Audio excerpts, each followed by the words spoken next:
I can almost guarantee that you haven't played this game. It's called Valley Peaks, and if we do the math, it's not looking good for you. Judging by the game's 126 reviews at the time of this recording, and the internet telling me that about 1 to 3 of the game's player base leaves reviews, please take this with a huge grain of salt. I can conclude that at best, only about 10,000, but probably less, people have even bought this game. And the YouTube views for this topic sure don't help. Taking the population of Earth into account, about 8.2 billion people according to Google, the odds that you have this game are 1 in 820,000. But I'm a gaming channel, not some Harvard course on statistics, so I won't bore you with the numbers anymore. I'm already midway through my Valley Peaks journey, just so you know, and I would really recommend watching part 1, which is right here. But if you don't want to, here's the 1-minute summary. You are a frog who is really good at climbing mountains. So good that your company sends you to Valley Peaks to install radio towers on top of all the mountains over there. You are pressured to do all of this because your dad, yes, there's generational lore in this game, designed the radios that you are putting down. And you want to honor his legacy after he mysteriously disappeared.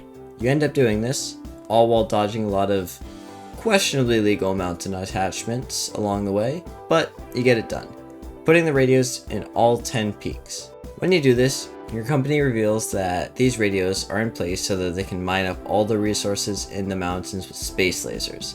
And you now have to live with the guilt of destabilizing a small community. This guilt ends up getting so bad that you end up going back to Valley Peaks during the winter time to fix the mess that you made and to fix your legacy, which is where our video starts. I came into this mess pretty hot, as I hadn't played this game for a solid 3 months when I started recording, and I soon realized that I was indeed very rusty. So rusty that I quit after a good 20 minutes, and shelved the idea of finishing in favor of other assets. But after those assets were taken care of, I focused my vision back on this, and boy was it a rough ride. The mountains in general are much harder, and there are new obstacles. This was very apparent in the first mountain, Mount Krug, where the rocks were flying now, because yeah, space laser mining can do that for you. And all of our friends from the first go around are back too. God, I hate those things. But there was also a lot of new stuff in the way of ice blocks. Think of them as the unstable brown ones, but they break the more times you grab onto them instead. Please don't take that out of context. I'm talking about a rock climbing frog, okay? I moved on to the second mountain, Mount Hollow, where I got to see the explodey orbs for the first time. These stupid things are the reason why I quit for a while. I have personal beef with whoever made these. Like, you can grab onto them, they blow up, and you get shot up to the next thing, right? Wrong. These stupid little things shoot you wherever they please, and I feel like they do that in spite of you sometimes. Like, just think happy thoughts though. Think about how it took you like a grand total of a month and a half to climb this thing. Just think happy thoughts. I guess the universe loves my happy thoughts or something, because the next mountain was actually not that bad. It just brought back the mushrooms from the first half, which was like the one feature I actually enjoyed. And with the power of the kaboom, the whoosh, and the boing boing, Mount Tree was over in a hindsight. Something that shouldn't be in your hindsight though, is this channel, which is why I'm asking you to please like this video and subscribe if you truly enjoy this stuff, or you've seen my things before. My views from subscriber statistics is kind of looking abysmal, and I know you guys are good enough to change that. Alright, enough talking about all the boring stuff from the past. Let's focus our attention to another thing I did in the past. Yes, 3 days ago does really qualify as the past. Shocker. I don't know, ring things. I guarantee you aren't watching this video for me to say, oh, I moved from this rock and that was cool. Or maybe you are. I don't know. Alright, to satisfy the people who are here for actual gameplay, look at this.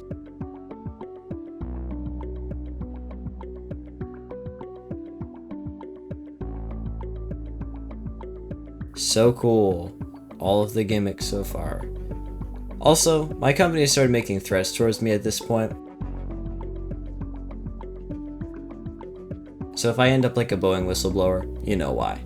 If I'm gonna be honest, nothing really interesting happened up until Mount Shroom, and I know that's kind of a big gap, and sure there was like the minecarts and the double jump rocks, but those get about 5 seconds of interesting time each.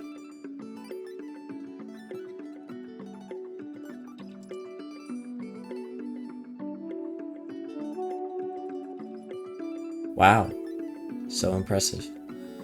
But back to Mount Shroom, which was my favorite mountain in part 1. It's probably my favorite mountain in the game just because of how fun it is. Unfortunately, it has definitely fallen from its grace due to the fact that the vines are now icy, and they are always spiky, which made this thing about 5 times more difficult than it should have been and previously was. But that doesn't matter. I'm still doing fine, and I'm totally not buckling under the pressure of my company pleading for me not to do this, and just the general difficulty of this game. I'm fine! I'm not fine. That's because these stupid lever rocks. I don't like the lever rocks. They take everything bad about the traffic light rocks, and now they put themselves on a timer. Hey, bonus watts here. As much as I'm lashing out, I genuinely love Valley Peaks. It's just that having mountains with new hard things back to back does things to a man, you know, and they're not good things. Okay, back to crash out mode. To give you an idea of the difficulty and rage-inducing moments that this game has, here's a nice chart without Mount Thunder, of course.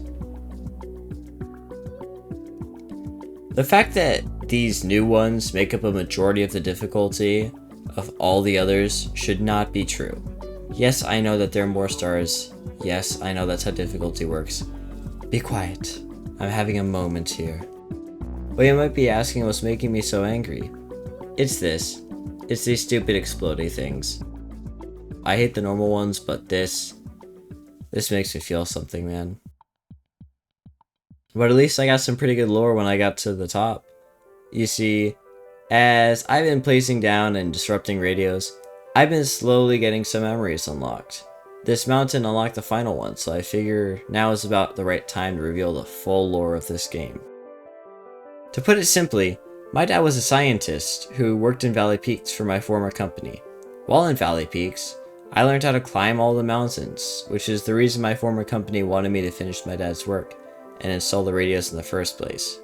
I didn't know about the radios at this point though, and just knew of it as some secret project he had to do where he ventured into Valley Peaks. He didn't come back one time though. I tried to come to terms with it, but Valley Peaks was still always in the back of my mind. This culminated in me breaking into his office, presumably after putting the radios down in part 1, where I found out that he was the one who discovered the value of these mountains, and he developed the radios. He felt incredibly guilty, however, which culminated in him sacrificing his life to try to prevent what I had unfortunately been misguided to finish. All I found after that was that he had left me a message in his file saying, "For my child, I will not leave this world worse than when I entered it." This is presumably what motivated me to go back and place myself in the situation I'm in now. Deep lore drops out of the way though. I moved on to the final mountain, Mount Thunder. It wasn't easy by any means, but at least there's no jump scares with new obstacles. And when I finally got to the top, I deactivated the radio. Psych, I gotta do at least one more route. Alright, route done. Now this time, it's real. Nah, I should complete the stamp card. Ain't no way I'm missing out on the achievement of beating the game with all routes climbed. Alright, this time it's real. Wow, I actually did that. Look at the sky with all of its red beams. Now, all that was left was to deactivate the big switch in the middle of the map, which I promptly did. And everything went boom. Well guys, looks like the game is over. I really hope that you enjoyed watching this video, and if you really enjoyed it, then maybe like, subscribe, and comment what you want to see more of. I'll probably be doing either Risk of Rain, either another Risk of Rain video or maybe a Neon White video next, but there is also a possibility of another co-op series on the horizon, as well as more Stardew Valley stuff, So yeah, look forward to that stuff. Alright, I've kinda run out of outro stuff to say, so see you later. Watts out.